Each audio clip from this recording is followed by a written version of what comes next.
Welcome to the Public Narrative Podcast with Jhmira Alexander. I'm your host, Jhmira Alexander, and I'm joined here with a dear friend and colleague, Dion Mcgill. Welcome, Dion. Oh, thank you. Thank you for having me. I am so glad that you accepted the invitation to come and sit on my big blue comfy couch. And just tell me a little bit, and the folks a little bit about yourself and the work that you do. Oh, that's scary. Currently, Dion Mcgill, I am the Communications and Community Outreach Manager with Strengthening Chicago's Youth, which is a violence prevention collaborative convened by Ann and Robert H. Lurie Children's Hospital of Chicago. I've been working in violence prevention, almost close to a decade now. Born and raised in Chicago. I grew up in Roseland. I currently live in Woodlawn. How did you come into this work?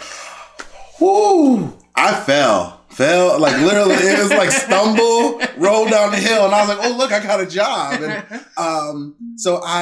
let me think. I've been with Sky, Strengthening Chicago's Youth, for 3 years now, and that kind of happened because prior to that, I was with the Illinois Council Against Handgun Violence, and I was a program manager there, running their education programs, and I was there for a little over 3 years. Sometimes it's just a moment where like your tenure at some place is you feel it coming to an end. Yeah. Some budgetary things, I felt like it was coming to an end. And at the time, a woman named Becky Levin mentioned to me that there was going to be a position potentially coming up that she was like, you should apply for it. Like, it might be a good opportunity for you. I said no. I was not interested. I will say, I always rep good people who've been good to me and helped me to get to where I am. Yes. Colleen Daly was one of those people. Also, Mark Walsh, who was also at ICHV. But I loved being at the ICHV, and I left kicking and screaming. Colleen was like, "You should go to Lurie." I'm like, "No." I'll take a pay cut. No, go. And so I ended up at Lurie, which is great. It's a great place. I love being at Sky. Before being at the ICHV, which was specifically gun violence prevention, I taught. I was a teacher. Really? So I taught 2 years in CPS at Richards Career Academy in Bachelors. I taught 2 years in Alaska, in Tok, Alaska. Yeah, and before that, I was in the Army for 9 years. Oh, and even took a year off from school to go to Afghanistan for some fun travel and adventure. And came back. Wow. Well, thank you for your service. Oh, thank you. In all the ways you've served. Yeah, so I've I fell into the ICHV position. I left the classroom, and where was I working at? I think I was working in Nordstrom. And I was working in Nordstrom. And a friend sent me a job posting about this job, and I was like, And then I interviewed. I thought the first interview was terrible. That was with Mark Walsh. And then the second interview was with Colleen. I thought that was terrible. But they offered me a job. Well, clearly they didn't think it was terrible. They didn't think What it was is it terrible. about, like, stepping into new opportunities that's scary? Man, knowing if you can do it. I'm always interested with people who, whether they're an executive director or they're, whatever they do. And I'm always like, how did you know you were, like, I'm ready for this? It's one of those things I think that's scary. When I went to the ICHV, I was like, there was a component of education and teaching and working with youth that I was totally okay with. But then, there was also a component of advocacy and working with survivors and other organizations around gun violence prevention, which growing up in Chicago, you're not a stranger to. And I was very fortunate that was always a component of my classroom. Teaching social studies, it always blew my mind if something happened. There was a shooting at the nearby park, and I didn't hear anyone in the building talking about it. So I'm like, well, I guess, so does anybody want to talk about what happened? And kids are like, Mr. Mcgill, that was so crazy. I'm like, oh, you were there, And so I'd had those conversations. So it kind of helped me. But I think just knowing, like, how do you know? Like, I'm ready for this. I'm ready to be an executive director. Like, nah, I'm good. I hear you. I didn't set out to find public narrative. I didn't know it even existed. I was an entrepreneur who was introduced to a woman who, could use what I brought to the table, but I didn't know in what way she had in mind. And I remember meeting with Susie Schultz, who's my predecessor here at Public Narrative. Lovely. I remember sitting and meeting with her, and she had gotten up to go answer the phone. And in my heart, I knew I was leaving with a job. And what's so crazy is, and this brings me to like my point in that, like, I don't think that we necessarily know, but like just in following our path and staying in our lane, we become prepared for opportunities when they come. Yeah. And it's like, how do you not go for this, right? True. I mean, that's what people tell me. Yeah. Well, I've lived it. Like when I met Susie, like I said, the woman got up to go answer the phone. In my heart, I knew I was leaving with a job. Yeah. But it was the opportunity I had before Public Narrative. I was working at Young Women's Leadership Charter School. And I was one of the tech instructors. Oh, okay. And then now it's time for me to leave because the teacher whose class I was overseeing, she had come back from maternity leave. Oh. Now it's time for me to go. And I'm sitting in class. I don't want to leave. The girls don't want me to leave. And they're like, well, figure out a way to, get them to let you stay. You gotta figure this out. Right? And so, and one of them was like, well, tell the assistant principal. And I did. And they had a project manager role available. I applied for it. And the principal, she used to call us all by our last names. And she was like, Alexander, how do I know that if you get this job, you're not going to like stay 2 weeks and then leave us? Yeah. And I remember telling them that the only experience, at least at the time that I believe I needed, was experience working with the board. I had done some of everything else, and I knew that there would come a time where God would give me a place where like I could call all my programs home, all the audiences I work with and that kind of stuff. I had no idea it was that up close and personal because literally I wasn't there 2 full years before Public Narrative came knocking. So clearly, like for Walsh and who was the other? Oh, Colleen. Colleen, yeah. For Walsh and Colleen to see something in you to open that door, right, and like make space for you at Sky, and like talk about the contributions you've made. Oh, it's at Sky specifically, man. When I got there, so I'm the communications and community outreach manager. So I came in and. Especially like electronic communications with Sky was, we'll say forming or building. And so I came in and kind of helped with that, like things like social media plans, right? And setting those standards and making sure that that's something that we can keep going and grow our audience. Cause especially, we didn't know that there would be a pandemic coming where now electronic communication is like, the standard. And so just kind of helping to begin those things and help them to grow in the organization, which just had its 10th birthday. Congratulations. So it's been wonderful. And then I would say like my job at the ICHV and my job here has hashtag making friends and influencing people. So having the opportunity to bring stakeholders still in the violence prevention realm to the table, to collaborate, to talk, to share data, which is a word that I'm getting way more comfortable using because I hated that word even a year ago. I was like, we could have a whole segment about that. I gotta go to the bathroom. I'm that guy that walks back in the meeting like, oh, is the data discussion over? Sorry. Send me an email. It's okay. But it was funny because I actually just had this great class about it. And for the first time ever, I went to my team. It's like, I had a conversation about data and it was awesome. And they were like looking at me like, welcome to the club, guy. But yeah, and so being able to help promote the work, because a big part of Sky is not focusing on us specifically. Right. Yes. It's on focusing on our partners to bring them together, to build capacity with them, to help them, because we don't directly serve, right?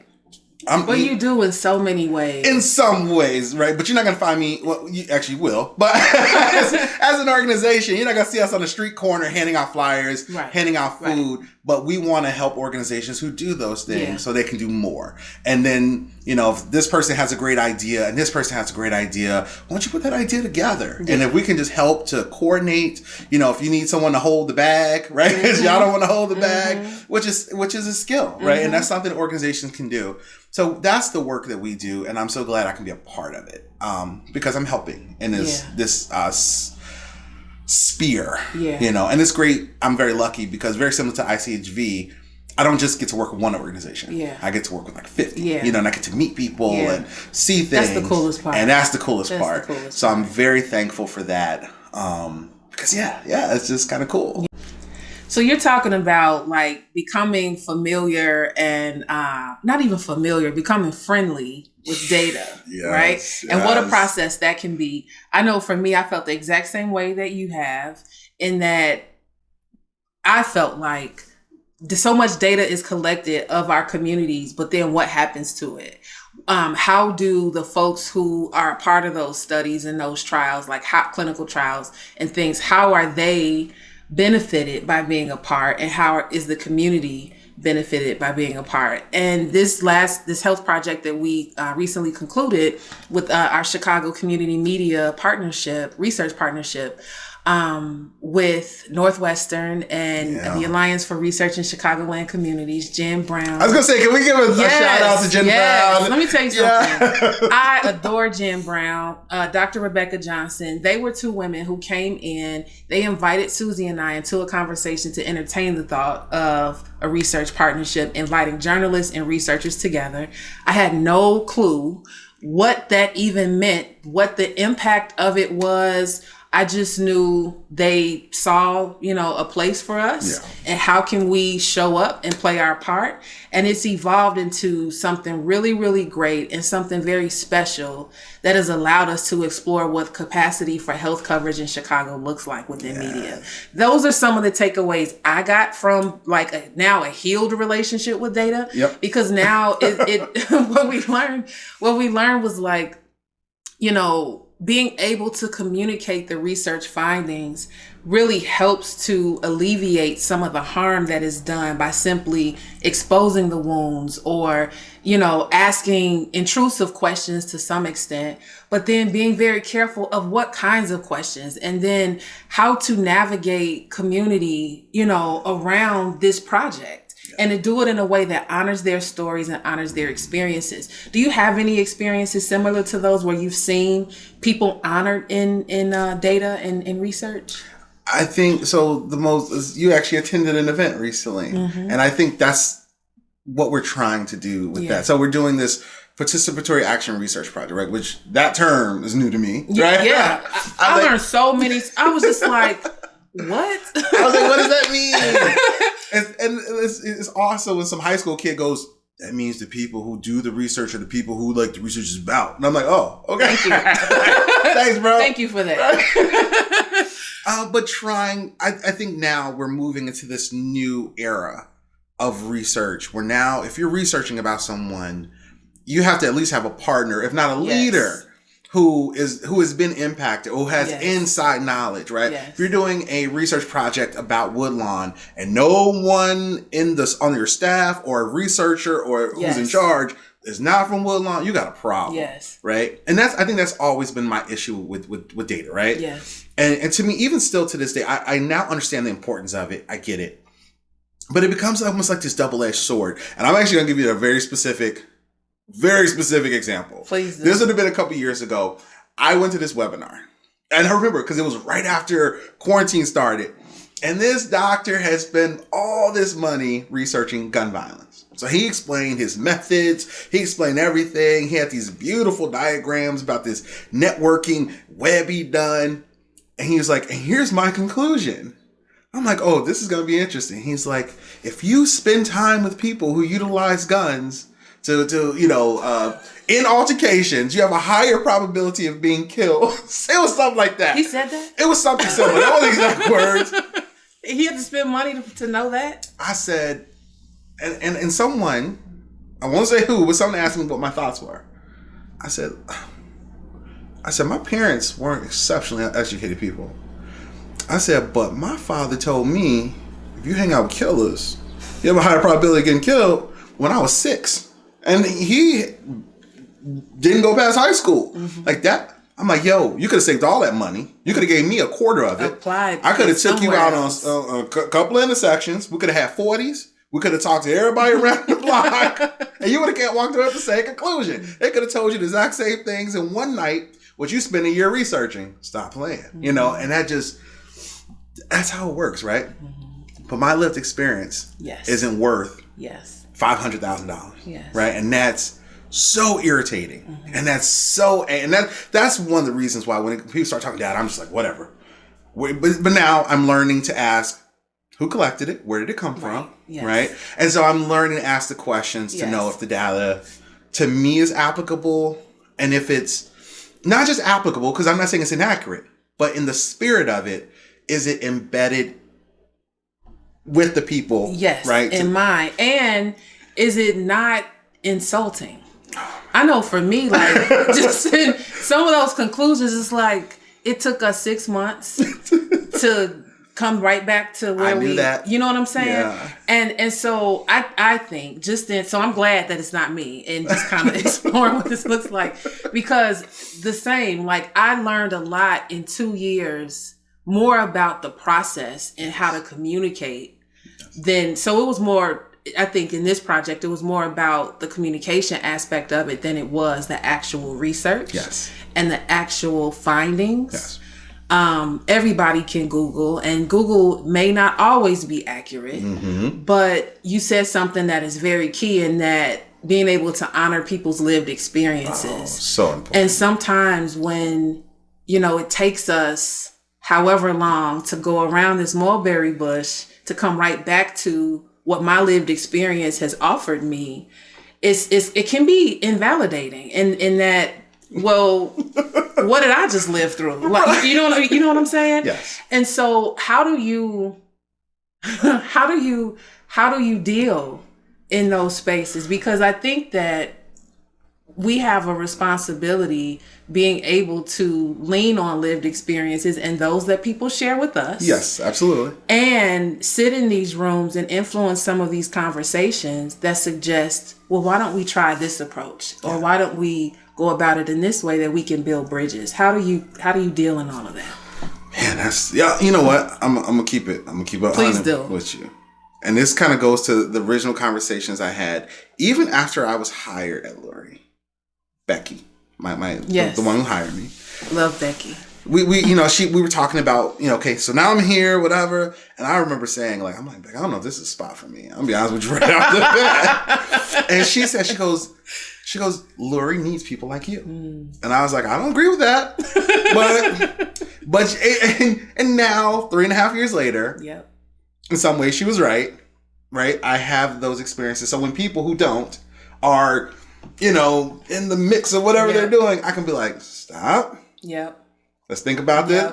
I say all the time, I need to get paid, and I'm not greedy, I need to get paid 6 figures to be a guy who people hire to sit in a little cubicle, and when they're doing whatever they're doing, just go and say, who thought this was a good idea? Wait a minute. Because that reminds me, like, when we would start getting like all of this correspondence, like, or guidelines, and this came from the CDC, and this came, and I just, who did they talk to? What conversations were had? What team members did they rally? What community? Yes. Somebody thought it was a good idea and ran with it, and people like yourself, people like me, many others, right? And this is why now, like, when research is being done, at least on Sky's part, right? And we're working with community partners, we let the community partners take the lead, right? And I think even in being this huge organization, I think a lot of ways, even I and the organization kind of relies on them to go, well, why makes you think that's a good idea? Well, and it becomes this partnership. It's hard to navigate because I think at some points you feel like you're being a negative Nancy. There are many days I feel like why am I the only one saying no? It's a room full of people and I'm the only one looking cockeyed. Well, you know what is so profound about that though? It's a room full of people, but there's one you who represents a community of people who may never set foot in those rooms. So and I learned that, like, coming up in coming into my own in this space, in that I may never see. I remember I didn't have a car at the time, and I was on the bus and footing it like crazy all over town, going to different meetings and stuff. Folks didn't know half of what my circumstances were. But I remember one day I had to go on the west side, and I lived on the south side, and I took the bus. I was on the bus for 2 hours. I was going to say, I've already done that. Wait a minute. But I'm sitting on the bus and I'm paying attention to what's happening in our country. Donald Trump has not been elected yet. People are getting on and off the bus. And I just began to, I don't know, I can't call it an epiphany or even deja vu. But I was just in this moment where I knew that some decisions were about to be made in our country that would affect these people getting on and off the bus. Absolutely. But that also I would be invited into rooms where I could represent for those who may never set foot. And so the same is true for you, my friend. Yes. Being able to navigate that. And I'm lucky that I work for an organization that sees that value. Yeah. Right? They, like, my current boss, Leslie Hamkamp, sees value. I met her recently. Yeah. She sees value in having community in the room. Yeah. Right? And Lurie Children's as an organization, right? Yeah. I'll be the first to say they're not built for that. Yeah. But they see the value. Yeah. So I always picture like it's like the Tin Man once you start oiling him up and he's gonna start getting in motion. Yeah. It's not fast. Yeah. But they realize that there's that value and they are working towards getting to a point where community is embedded in the decisions that the hospital makes and in those collaborations. And for me, at this point in time and place, just being in motion, I applaud them. Yeah. Because how long it'll take to get there? Well, I see Lurie's in how you all approach community engagement and community engaged research as a leader and as an example. Yes. Because to your point, the event that I recently attended with Communities United, there was a diverse group of stakeholders. Community voices had the mic way longer than politicians, researchers. Yeah. It was led by the young men who were at the table. Seeing that and watching you all rest in the uncertainty. You don't know how this is going to happen. Your agenda is not packed tight enough to block out certain things from happening. Right. And I think that is what makes those types of experiences inclusive for marginalized communities and then feeling welcome. I remember taking a group on a field trip once, and I won't say the group and I won't say to what place, but I always thought we go on these field trips, they get to see new things or whatever the case. And I don't know, maybe I was disconnected, but I'm just like, this was great. And they were like, Miss Jhmira, this, that, or the other. And I was just like, were we on the same field trip? So the experience that some places are not cultivated to welcome people who come from marginalized communities. Yeah. And we feel that. You can feel when you're not wanted. Absolutely. But at the event that you all hosted, in collaboration with Communities United, that was not that feeling. It was really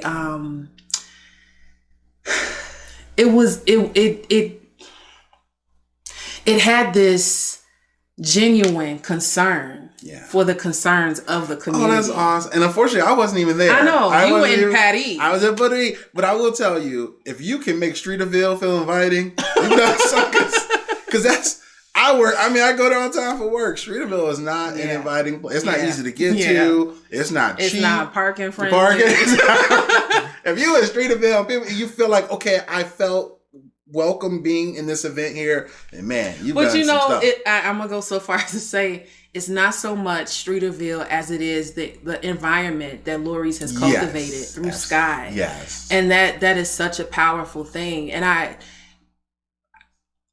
see Northwestern doing that in other ways. Yes.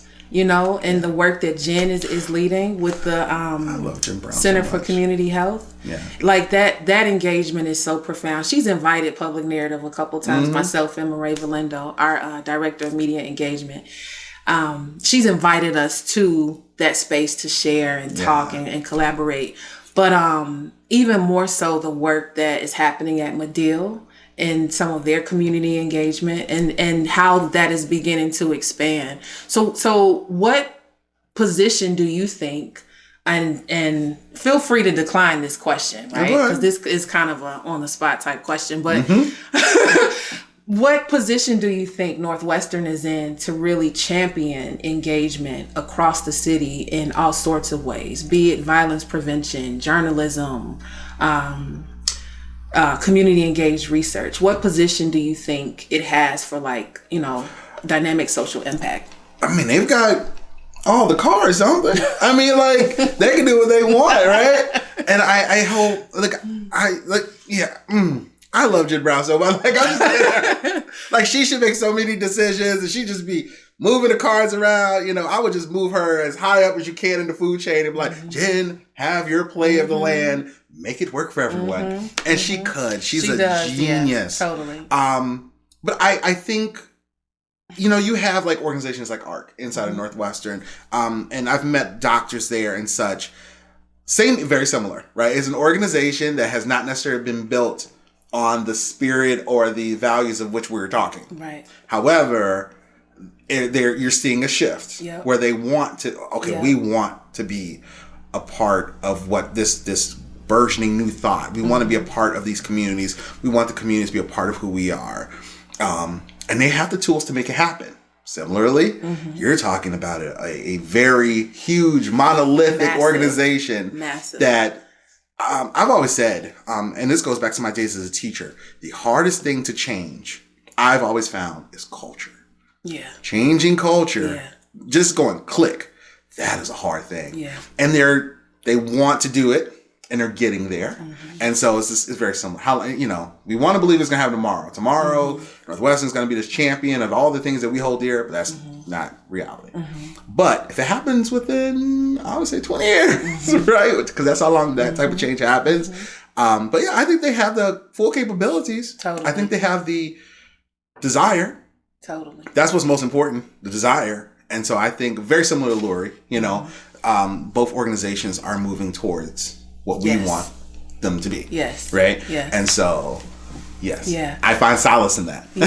Oh, yeah. It's important to plant the seeds while you have that access and that capacity. As you were talking, I just got to thinking about how many transformational leaders we have in this city that, oftentimes their work may not be very well known, but their impact is, and is felt in the community. Can you refer to any leaders that you're fans of or organizations? Far too many. Far too many. As I'm wearing my Black My Hood, my Black My Hood, my city shirt, I'm a huge fan of the organization. I'm actually in a cohort we talked about previously with Cynthia Alfaro, who's their COO. Genius of a woman, and just an amazing character and personality. I'll never forget, years ago, I was at Shambhala, which is a meditation center on the north side. I met these two young men, and they were there. We were there about mindfulness, and they, got into a conversation with them. They said, we're with an organization named iGrow. So we just built this house on the south side, Inglewood. You should come check it out. I was like, yeah, okay. And I remember there was a guy next to me. He goes, I would love to see that. Guy said, show up Friday, 1:00. I said, cool. Friday, 1:00. I'm just like, boop, boop, boop. Cat opens the door. He goes, oh, hey. He goes, you showed. I'm like, yeah, of course I showed. He goes, most people usually want to come, but when they get the address, they don't come. And the guy who I was with, he did that. Wow. I'm like, bro, I'm from Roseland. This is okay. I know, right? I'm looking like broad daylight. We're good. And I became a fan. I'll never forget. He gave me a tour of their Peace House. At the time, it was just a house because now they have a whole campus. And they had the garden across the street, but they were doing their food pantry. And seeing these young, I'll never forget, one, Quentin Mabels. I don't know if you've ever met Quentin. No. Quentin, at a time, no longer, but he was the executive director for a period of time. At the time, he was just a member of their team. And this young man, covered in tattoos, carrying 2 grocery bags full of food for this elderly woman up the block. And I was like, bro, I don't know what y'all doing up here, but it's amazing. And he was like, yeah, man, through meditation, yoga, mindfulness, he goes, we're helping young men in the community and young women, but, young people who want to uplift their community, Yeah. rather than do the opposite. Yeah. And I'll never forget this one young man was watering the garden. This young lady came by and she started jawing at him. And he started jawing back. And the guy I'm with is sitting there, he's watching. And he's like, man, you better get on while, spray you with this hole. And he looks over at me and goes, it's a work in progress. I go in it, I understood what that could have been. He said, it's a work in progress. But the guy did not water with the hose. He got back to the garden. And I was like, yo, this is amazing. And so I'm a huge fan of them who are now, we grow. And actually, also my cohort, Miss Michelle Rashad Shelley. Rashad, who is the executive director of Imagine Inglewood If. And I believe the new executive director of We Grow. But amazing personality. I'm a huge fan of all those organizations. And I mean, so many.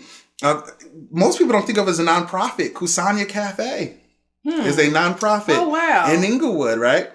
Built to be, whether it was built to be or not to be, has become, I've always found to be an incubator of thought, right? That's where I first met Jamal.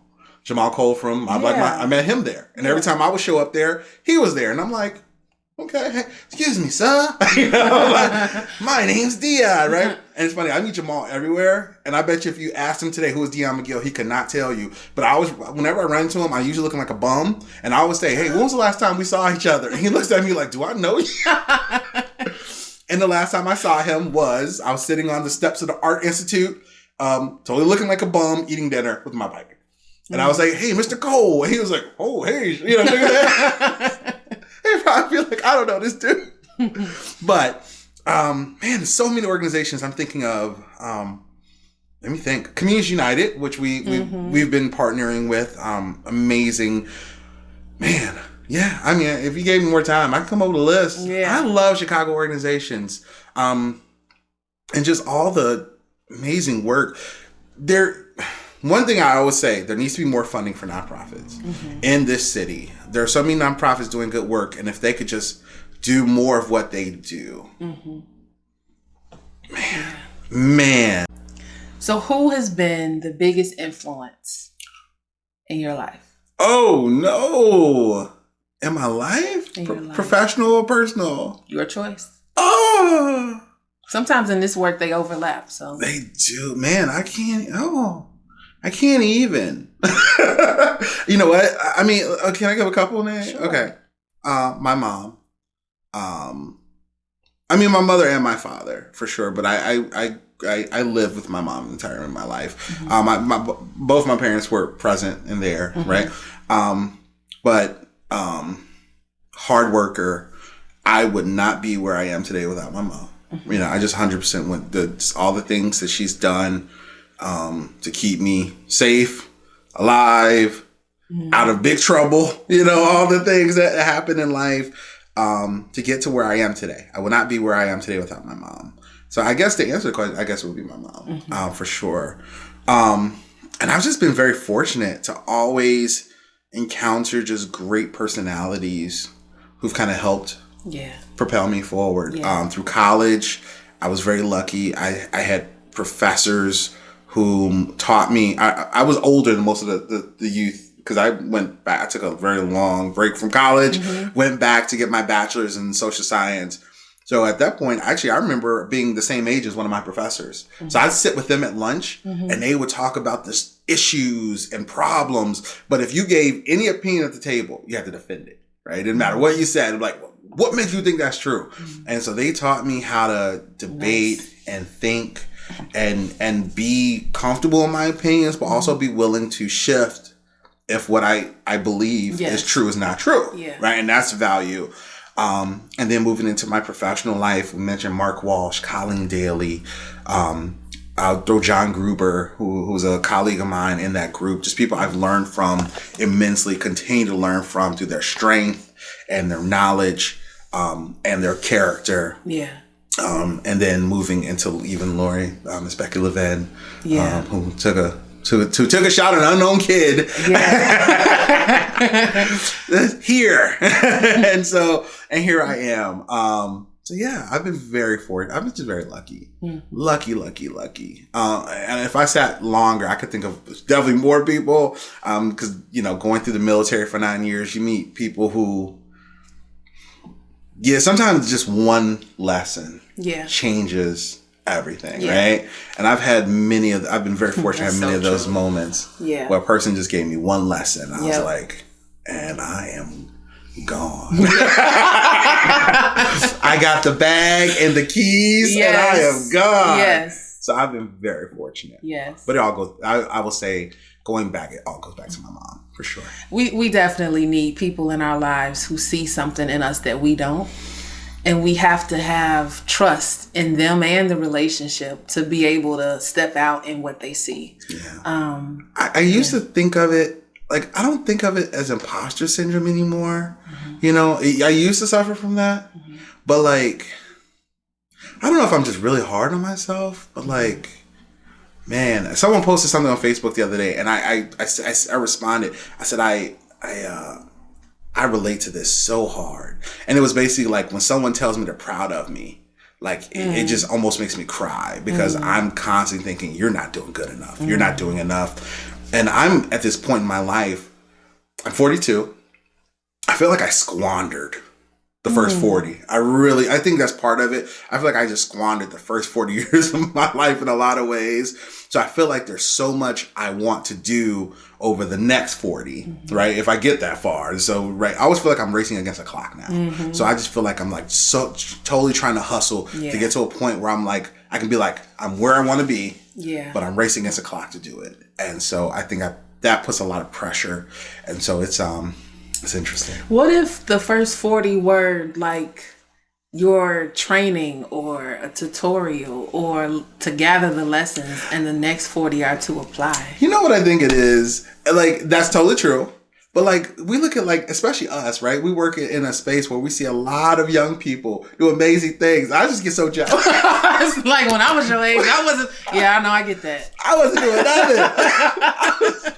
And you feel like, like I'm making up ground, for just, it's one of those things where you have to humble yourself and just, things were different than they are now. But like, I really feel like I'm constantly hustling against a clock to get to I get that place to help improve, not just for myself, right? It's not like I'm trying to just get to a place where I'm like, I'm the best, but I'm trying to improve life for others and help change this city and help, uplift all of these different things. And I have such a small timeline now to do it. I always say, like, I wish I could just go back to my 20s and have met Mark or Colleen or Becky. And they could have said, come here, kid. You're going to come work for me for the next 20. Yeah. But just not how life works. But I hear you. And I'm with you on that clock thing. Yeah.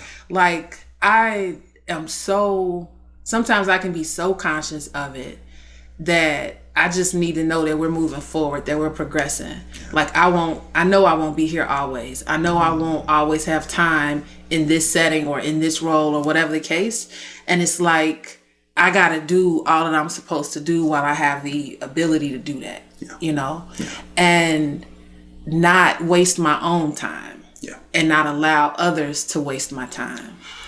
In navigating that, though, it challenged me to look at ways I can be of service and help other people, even if I don't see the ways in which I help them. Yeah. It may not be mine to see. And I wasn't doing it to see, I helped you. You know what I'm saying? Right. I wasn't about that. I care a lot about sleeping good at night and being able to look at myself in the mirror. Woo. And those are two things that are like my guideposts for where are we, on this journey. Are you staying in your lane? Are you, showing up the way that you need to? And I have to just say, like, I watch some of the progress that you've made and programs you've been a part of and, things that you've been accepted into. And it looks to me like, but you know this for your own measurement, but it looks to me, and I'm sure to others, that the space that you're in, that you're occupying, you are making tremendous connections for people that you may not ever know that you know, the fruit, how you impacted them. Oh, but you have to rest with like, you played your part. Thank you. I appreciate it. And you are right. You're right. And I'm very lucky. I'm lucky to be able to earn a paycheck while yes, helping out. Doing what you love, man. A lot of people do what I do, and they just do it on their own. You know what I'm saying? Like I know that I'm very lucky and blessed in that way to be able to uplift my city and communities and be able to do other things as well. Yeah. And I'm just so lucky. And you're absolutely right. Yeah. So I dig that. How can people connect with you, learn more about your work, support your work? Man, how can no. That's a good question. We always on Twitter. It's my cell number. No. So crazy. No, you know what? Especially like if you're about positivity, like right now, right before coming here, I was just messaging with a young lady on Nextdoor about organizing some kind of community cleanup because that is a thing on this end of town. Yeah. And so, we can complain about it forever and we can point fingers and say who's supposed to be responsible, but we got to do it. So anybody who's about positivity and doing good things, man, Facebook, you can hit me on Facebook, Twitter. I'm on all the social medias. I'm easy to get at, and if your organization who wants to connect professionally with Sky, if you're just an individual who wants to connect with me, please do so. I'm all about, and that's another thing, right? Just trying to build a team,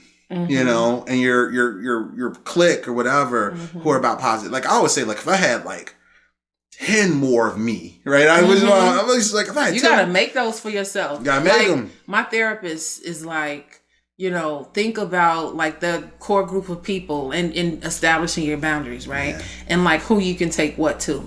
Yeah. And I've created that, like in my circle of people. And I depend on my family for I don't have to be the president or executive director when I'm among my family. Yeah. When I'm with friends, we may dish and, spill the tea or whatever, but like, I get a break from having to be a leader, right? Yeah. And that's necessary because it's you can be so, caught up, but it's colleagues like you that help me professionally enjoy what I do, but also like approach what I do with such seriousness that the issues require, and not allow that to cause me to get bent out of shape. So I'm really thankful. You make a good point. And I think this is the thing with me, and you've met and someone I love dearly.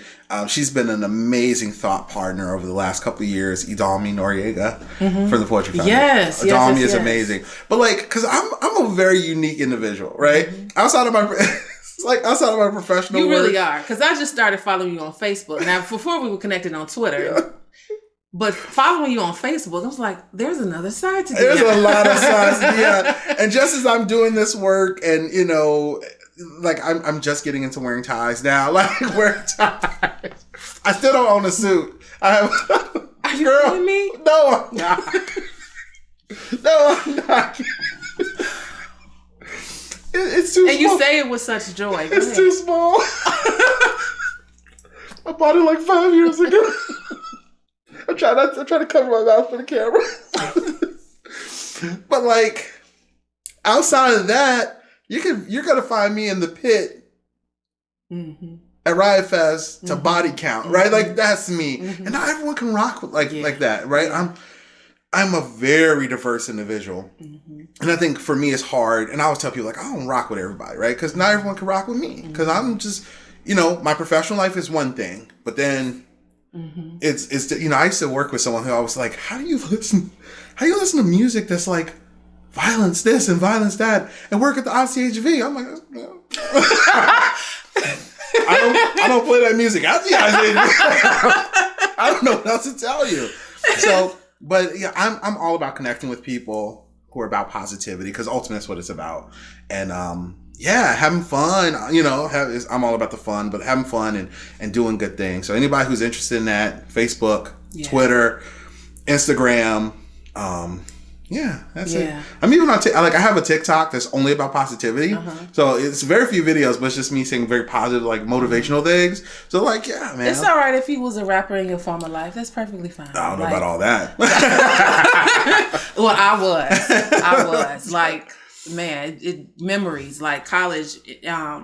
Albums would come out. We would have our own listening parties. Oh, that's what's up. We had a buddy who would burn all the CDs for everybody, and then by the time the listening party came, we all knew the words. So it was just nostalgic. But I'm so jealous. But no, I think it's important though to have those layers to you, right? And to be able to enjoy and explore life, particularly when you get to choose your circles. Yeah, so true. You know, it's one thing to be born into one. And I personally was born into a really incredible circle that was very supportive and inspired me to help go out and create that type of support for others who did not have that. Yeah.